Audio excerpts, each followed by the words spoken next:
It's the 24th of April and I'm Tom Glasson. Welcome to The Roast. Now, with Joe Hockey's federal budget looming, I have started saving for the worst. You see, I figure if I can just put away $1 a day into my piggy bank, get it in there, I'll have saved up $20 by the announcement on May 13, with which to buy a bottle of wine to console myself. Hey Tom, have you seen my pet pig? No, I haven't seen your pet pig. My pet pig, Mr. Gordo. Anyone seen Mr. Gordo, his pet pig? Mr. Gordo! Yeah, Mr. Gordo. Anyone seen him? No, he's not over there. Anyone?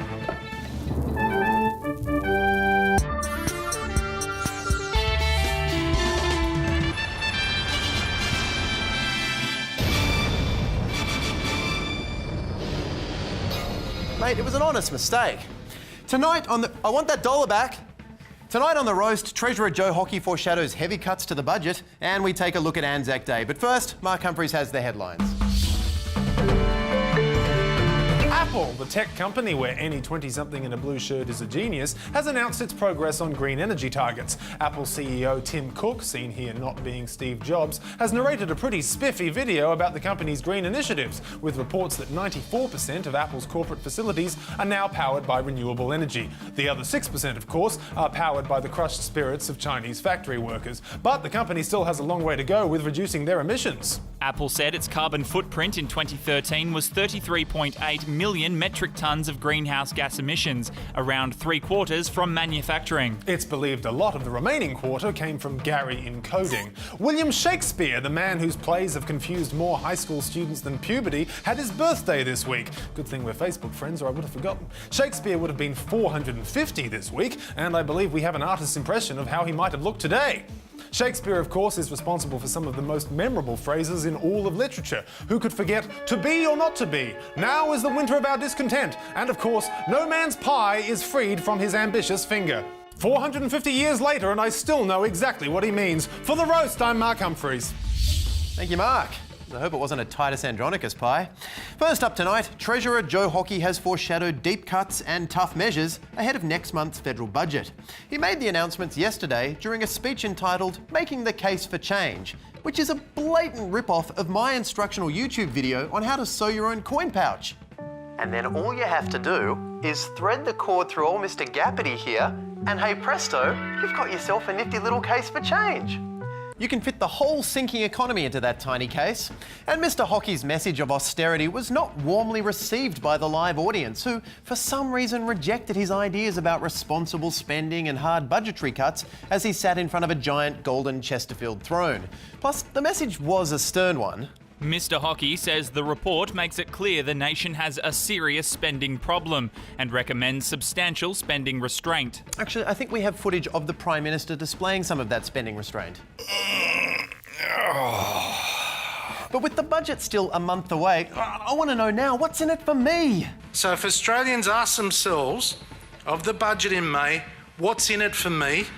My response will be a better future. Oh, can I have my better future now? Also, what's in it? It is about the we, not about the me. Yeah, I know. I was talking about me, not you. God damn it, Hockey, stop confusing Tom. Instead of just saying bad shit's gonna happen, just come out and tell us exactly what the bad shit is. Although I guess if the budget isn't due to be released yet, there is only so much he can say. Then why say anything at all? He's just toying with your infant emotions, Tom. That's my job. What? Oh God, that's awful. Oh no. Tom, was your dog tied up outside the studio? Yeah, what? Oh, Tom, I'm so sorry. I'm so sorry, Tom. For what? He is tied up, right? What's happened? Ha! Nothing! But see how terrible and scared you feel right now? That is exactly how Joe Hockey has been making the Australian people feel for the last 6 months. Something bad's gonna happen. Not gonna tell you till May. He's like a serial killer who kidnaps your wife, then makes you wait until May 13th before he tells you which bits of her he's gonna cut off. Will it be a pinky toe? Will it be funding to the ABC? We don't know. Hockey, you gotta give me something. But you don't plan to balance the budget until 2024. So when will you balance the budget? Well, you'll see. Yeah, stop talking about cuts, Hockey, and just cut me already. For God's sakes, man, stop treating this like the teaser trailer for the big event. The following budget has not yet been costed. The global financial crisis might be over, but all Australians must help us to do the heavy lifting. This financial year, something you love will be cut. But what?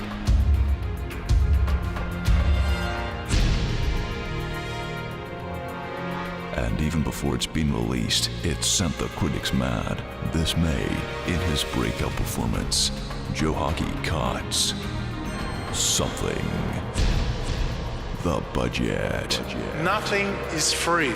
Someone always pays. Yeah, okay. So what's that teaser about? I don't know. Godzilla? But what are they going to cut from the budget? We'll find out in May. Right. Hey, my dog's okay, right? What? My dog. No, I ran over your dog earlier. What? It's fine. It should be fine. On an unrelated note, you wouldn't happen to know a good dog hospital in the area?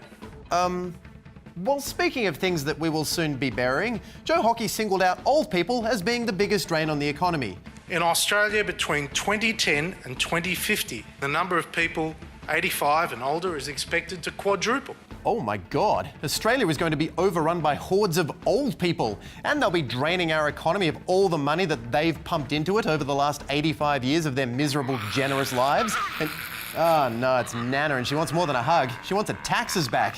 All right, Nana, take this, okay? It's all that I've got.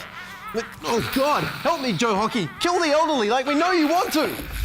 While Tom fights off a horde of pensioner zombies, why don't you hop online and tell us if any of your elderly relatives have ever tried to eat you alive?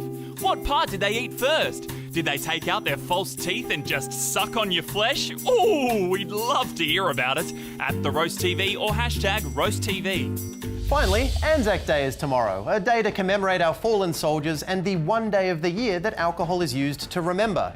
Not everyone, though, feels that we are doing the right thing on ANZAC Day. James Brown, an author and former soldier, has criticised what he calls our cult of remembrance of Anzacs, noting that Australia is spending $325 million commemorating Anzac, and that means that we will outspend the United Kingdom centenary program by 200% and nearly 20 times what our New Zealand colleagues have allocated, even though they are just the NZ in Anzac and Australia is the A. So half the letters in the acronym, 20 times the amount of money on the remembrance. And while of course it's extremely important that we pay tribute to our fallen soldiers, as James Brown explains, we're spending 3 times as much money on Anzac Day ceremonies over the next 4 years as we are on the problem of mental health for those soldiers coming back with post-traumatic stress disorder. But with more and more Anzac Day memorabilia up for sale, lack of money should never be an excuse for failing to adequately care for our returned servicemen. Jazz Twemlow has been looking into the monetisation of Anzac Day. Jazz, what have you found out? Tom, we've done it. We finally managed to sink lower and faster than a concrete turd. It seems there's nothing we can't monetize. YouTube videos, WhatsApp, and now the ripe and untapped market of national tragedy. It turns out respecting the dead is actually rather difficult if you're also trying to make a profit from them. Some shops are selling Anzac medallions and vials of authentic sand from Gallipoli, with an uninspiring 10% of profits going to help veterans. Presumably, the remaining 90% is profit from sand that people we don't want to commemorate died on.